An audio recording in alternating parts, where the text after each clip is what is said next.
وعلیکم السلام ورحمۃ اللہ وبرکاتہ۔ محترم بھائی کہتے ہیں جی ماذا کا ایک سوال ہے،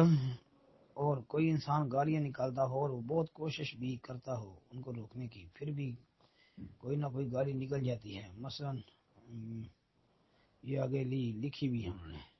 کہتے ہیں جی آپ مہربانی کر کے مجھے بتائیں کہ جو الفاظ غصے کے وقت گالی کی جگہ لے سکے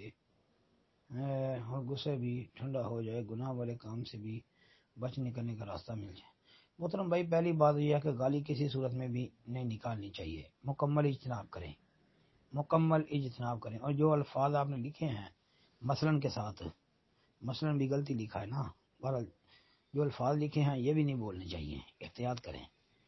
پھر باقی آگے بات غصے کے حوالے سے، تو بھائی غصہ جو ہے اس پہ ہر وقت کنٹرول ہونا چاہیے جی،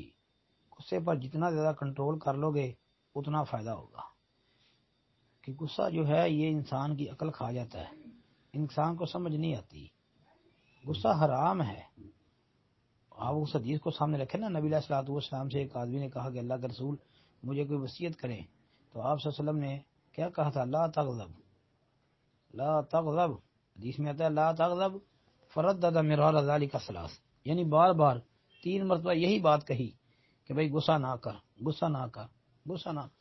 اس نے بار بار جب پوچھا تو اللہ کے رسول نے بار بار یہی کہا غصہ نہ کر، تو پتہ چلتا ہے کہ غصہ جو ہے وہ بہت بڑا جرم ہے۔ اور نبی علیہ الصلوۃ والسلام کی ایک اور حدیث میں ہے، آپ نے فرمایا لیس الشدید بالسرعۃ انما الشدید الذی یملک نفسہ عند الغضب،